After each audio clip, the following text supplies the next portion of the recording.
নমস্কার। আবারও মমতা বন্দ্যোপাধ্যায় পরিষ্কার করে বললেন যে তিনি দল চালাবেন। কাঁথির সমবায় ব্যাংকের নির্বাচন ঘিরে দলের যারা কারা পদাধিকারী হবে এই নিয়ে মমতা বন্দ্যোপাধ্যায় শেষ পর্যন্ত হস্তক্ষেপ করেন ফোনে। কারণ দলের রাজ্য সভাপতি সুব্রত বক্সী যা আর কি লিস্ট দিয়েছিলেন সেই তালিকা নিয়েও প্রশ্ন উঠেছিল। শেষে মমতা বন্দ্যোপাধ্যায় সেখানে বলেন যে এই তালিকা আমার দেওয়া তালিকা, আমি যেটা সুব্রত দাকে দিয়ে পাঠিয়েছি এবং আগামী 10 বছর আমি দল চালাবো।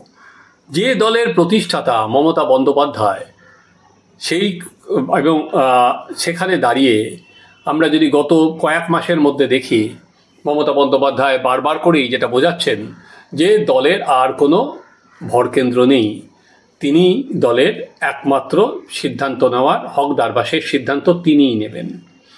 দলের জাতীয় কর্মসমিতির বৈঠকে তিনি বলেছিলেন, এরপর বিধায়কদের নিয়ে তিনি বিধানসভায় বলেছিলেন এবং আবার যেটা পরিষ্কার করে এবং সমবায় ব্যাংকের নির্বাচনেও মমতা বন্দ্যোপাধ্যায় শেষ কথা বলবেন। সমবায় ব্যাংক থেকে লোকসভা বা রাজ্যসভা সবকটাতেই তার কথাই চূড়ান্ত। তো যে প্রশ্নটা আসা স্বাভাবিক, তাহলে মমতা বন্দ্যোপাধ্যায়কে কেন এই কথা বলতে হচ্ছে? অন্যদিকে আরেকটা যদি দেখেন, যাকে একটা সময় সেকেন্ড ইন কমান্ড বলা হতো অভিষেক বন্দ্যোপাধ্যায়, তাকে বরঞ্চ তার সিদ্ধান্ত ঘিরে দলের মুখপাত্র কুণাল ঘোষ পর্যন্ত প্রশ্ন তুলছেন। এবং একদা যে কুণাল ঘোষ অভিষেক বন্দ্যোপাধ্যায়ের অন্যতম ঘনিষ্ঠ বৃত্তে ছিলেন, এখন হাওয়ার গতিবেগ বুঝে তিনিও অনেকটা দূরে সরে গেছেন আর কি। ক্যামক স্ট্রিট থেকে হাওয়া যে কালীঘাটের দিকে, তিনি সেটা বিলক্ষণ বুঝতে পারছেন। আমরা আজকে যেটা নিয়ে আলোচনা করি বা বিশ্লেষণ করার চেষ্টা করি যে মমতা বন্দ্যোপাধ্যায় কেন বারবার একই কথা বলে চলেছেন যে আমি শেষ কথা বলবো, আমি শেষ কথা বলবো, আমি শেষ কথা বলবো। মমতা বন্দ্যোপাধ্যায় কিন্তু অভিষেক বন্দ্যোপাধ্যায়কে অনেকটা জায়গা দলের মধ্যে ছেড়ে দিয়েছিলেন। যে তিনি অভিষেক বন্দ্যোপাধ্যায়কে তুলে নিয়ে এসেছিলেন তৃণমূল যুবা করে। তারপর আমরা দেখেছিলাম দলীয় রাজনীতিতে অভিষেক বন্দ্যোপাধ্যায় শুধুই উত্থান। শুধু যে অভিষেক বন্দ্যোপাধ্যায়, সে তো দলীয় উত্থান তার মমতা বন্দ্যোপাধ্যায় জায়গা করেই দিয়েছিলেন।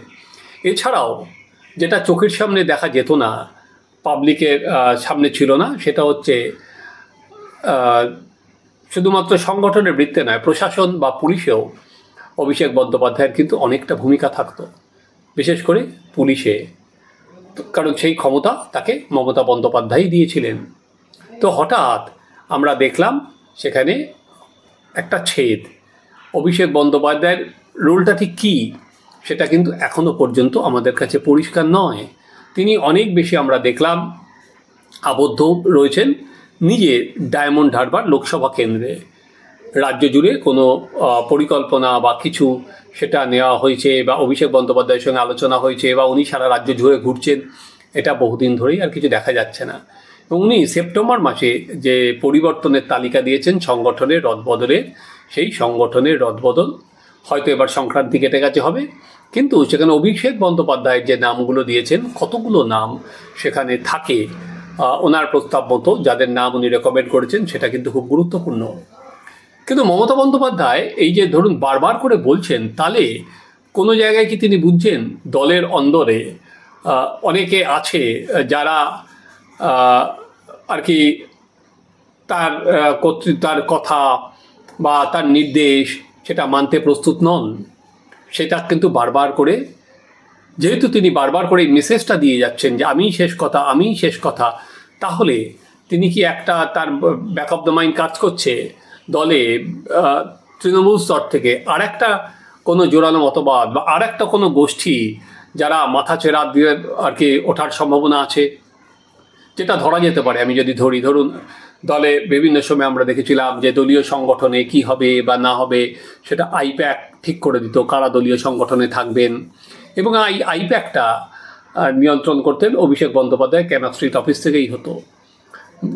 কিন্তু মমতা বন্দ্যোপাধ্যায় শেষে যখন বিধানসভায় মিটিং হলো, উনি বললেন আইপ্যাক প্যাক কী করছে, দরকার নেই। কিন্তু আইপ্যাক কিন্তু সংগঠনে অনেকটা আর কি ইনপুট দিত, কে পদাধিকারী, কার কাজের অগ্রগতি কী, সেটা কিন্তু আইপ্যাকের ইনপুট ভালোভাবেই কাজ করতো। আমি সেই জন্যই বলছি যে যেভাবে আইপ্যাক কাজ করতো সেটা এখন চলে গেছে। তা সত্ত্বেও মমতা বন্দ্যোপাধ্যায়কে বলতে হচ্ছে, কারণ আপনারা দেখুন বিভিন্ন জায়গায়, আপনি যদি জেলা দেখেন, আজকে মালদায় দেখতে পাচ্ছেন দলীয় অন্তর্দ্বন্দ্বে পরপর ইনসিডেন্ট ঘটছে। অন্য জায়গা থেকেও তৃণমূলের প্রধান বিপদ কিন্তু এখন তৃণমূল কংগ্রেসের এই যে দলীয় অন্তর্দ্বন্দ্ব, যে দলীয় গোলমাল, সেইটাকে কোনো সময় বাদ দিতে হবে। এটা কিন্তু তৃণমূল নেত্রী বিলক্ষণ বুঝতে পারছেন। কারণ বিরোধীদের প্রচুর ইস্যুস থাকলেও বিরোধীরা কিন্তু এখনও সেভাবে আন্দোলন করতে পারছে না। কিন্তু তৃণমূল কংগ্রেসের এই নিজস্ব বিবাদ, সেটাই কিন্তু আর কি জনমানসে একটা আতঙ্কের সৃষ্টি করছে। তৃণমূল ভার্সেস তৃণমূল সব জায়গায় হয়ে যাচ্ছে।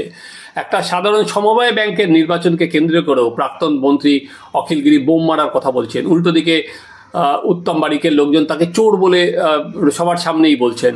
ফলে দলের যেই গোষ্ঠীদ্বন্দ্ব, সেটা কিন্তু কিছুতেই ধামাচাপা দেওয়া যাচ্ছে না। মমতা বন্দ্যোপাধ্যায় দলে অন্য কোনো আর কোনো গোষ্ঠী নেই, সেটা উনি যেমন বারবার করে জোরের সাথে বলছেন যে দলের আর কোনো গোষ্ঠী নেই, উনিই শেষ কথা বলবেন, তাতেও কিন্তু গোষ্ঠীদ্বন্দ্বের যে ক্ষত, তাতে কিন্তু কিছু দেওয়া যাচ্ছে না। কারণ দলে নানা রকম গোষ্ঠীদ্বন্দ্বের আভাস কিন্তু পাওয়া যাচ্ছে। কিছুদিন আগে এই যে যেমন এই বাবলা সরকার খুন হলেন, তখন তার স্ত্রী কিন্তু একটা কথা বলেছিলেন যে অভিষেক বন্দ্যোপাধ্যায় এখানে এসে যা ইঙ্গিত দিয়ে গিয়েছিলেন, যা কথা বলে গিয়েছিলেন, যে বাবলা সরকার পরবর্তীকালে ইংরেজবাজার পুরসভার চেয়ারম্যান হতেন।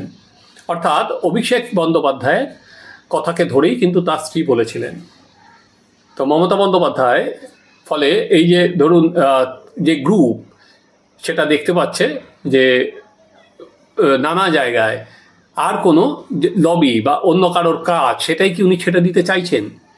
আর কি অভিষেক বন্দ্যোপাধ্যায়ের নামে যেটা হচ্ছে, ওইটাই কি উনি চাইছেন না যে আর কোনো গ্রুপ এইভাবে কাজ করুক, যেটা দলের ভাবমূর্তির ক্ষেত্রে খারাপ হচ্ছে, ভাবমূর্তির ক্ষেত্রে, এবং সবথেকে বড় কথা যে আগামী দিনে যে সংগঠনে তার সবথেকে বেশি বিরূপ প্রভাব ফেলছে।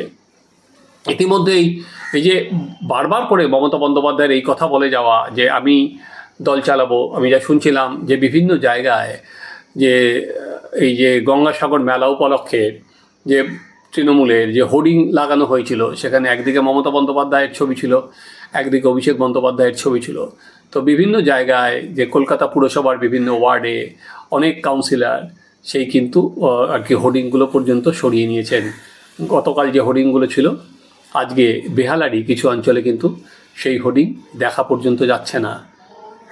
প্রশ্নটা হচ্ছে যে দলের এই কর্মীদের কাছে বা এই দলের নেতৃত্বের কাছে মমতা বন্দ্যোপাধ্যায় একটা কমপ্লিট বার্তা দিতে চান, দেখো আমি শেষ কথা, যারা আমার সঙ্গে থাকবেন তারাই দলের পদাধিকার থেকে সব কিছুর সঙ্গে থাকবেন, ক্ষমতার বৃত্তে থাকবেন, না হলে দরজা খোলা। এই বার্তাটাই কিন্তু তিনি বারবার করে দিতে চাইছেন। এবার দেখুন এর শেষ কি রাজনীতিতে, এটা কেউ জানে না। আমরা যদি একাধিক দল দেখি যারা এই আঞ্চলিক দল একাই গঠন করেছে, ফলে একটা সময় মুলায়ম সিং যাদবকে আমরা দেখেছিলাম, অখিলেশ যাদব পুরো ক্ষমতা দখল করে নিয়েছে সেখানে। আজকে আরজেডি যদি দেখেন, এন্টার লালু নিজেই তার ছেলে তেজস্বী রাতে ক্ষমতা তুলে দিয়েছেন। এরকম এক একটা আঞ্চলিক দল এক একভাবেই সেরকমভাবে তার মতো করে থাকে, তার আগামী দিনের কে হবে উত্তরাধিকার তার ওপর তুলে দিয়ে যায়। এটা স্বাভাবিকভাবেই মমতা বন্দ্যোপাধ্যায়ের এখনও পর্যন্ত কিন্তু রাজনৈতিক উত্তরাধিকার যদি বলতে পারেন, তিনি অভিষেক বন্দ্যোপাধ্যায়কেই সামনে নিয়ে আসছিলেন এবং খুব ক্রমাগত দ্রুতগতিতেই সামনে নিয়ে আসছিলেন। এবং অভিষেক নিজে বলতেন তিনি প্রশাসন নয়, তিনি আগামী দিন তিনি সংগঠনেই কাজ করতে চান, তিনি বারবার করে সেটা বলেছেন। কিন্তু সেই অভিষেক বন্দ্যোপাধ্যায়ের যে চাওয়া সংগঠনেই কাজ করতে চান আগামী দিন, কিন্তু মমতা বন্দ্যোপাধ্যায় বলছেন দলটাও আগামী দিন তিনিই চালাবেন। তাহলে সংগঠনে অভিষেক বন্দ্যোপাধ্যায়ের আগামী দিনের ভূমিকা কী হবে, এটাই কিন্তু সবথেকে বড় এই মুহূর্তের প্রশ্ন। চলুন আমরা লক্ষ্য রাখি আগামী দিন অভিষেক বন্দ্যোপাধ্যায়ের ভূমিকা মমতা বন্দ্যোপাধ্যায় কী ঠিক করে দেন। কারণ ক্রমাগত যদি এটা চলতেই থাকে, এবং সবাই মিলে অভিষেক বন্দ্যোপাধ্যায়কেই আর কি চাঁদমারি করেন নানা ইস্যুতে, বা অভিষেক বন্দ্যোপাধ্যায় যা বলার পর একটা দলের মুখপত্র পর্যন্ত যদি সেটা ডিনাই করেন, তাহলে দলের মধ্যে কিন্তু অভিষেক বন্দ্যোপাধ্যায়ের নেতৃত্ব নিয়ে দলের কর্মী, দলের যারা সমর্থক, তারাও কিন্তু সন্দিহান হয়ে পড়বেন। চলুন আমরা লক্ষ্য রাখি কীভাবে অভিষেক বন্দ্যোপাধ্যায় আর কি সংগঠনে আগামী দিনের রোল ঠিক কীরকম গিয়ে দাঁড়ায়। আপনারা দেখতে থাকুন আমাদের চ্যানেল সাবস্ক্রাইব করুন, আপনাদের মতামত জানান।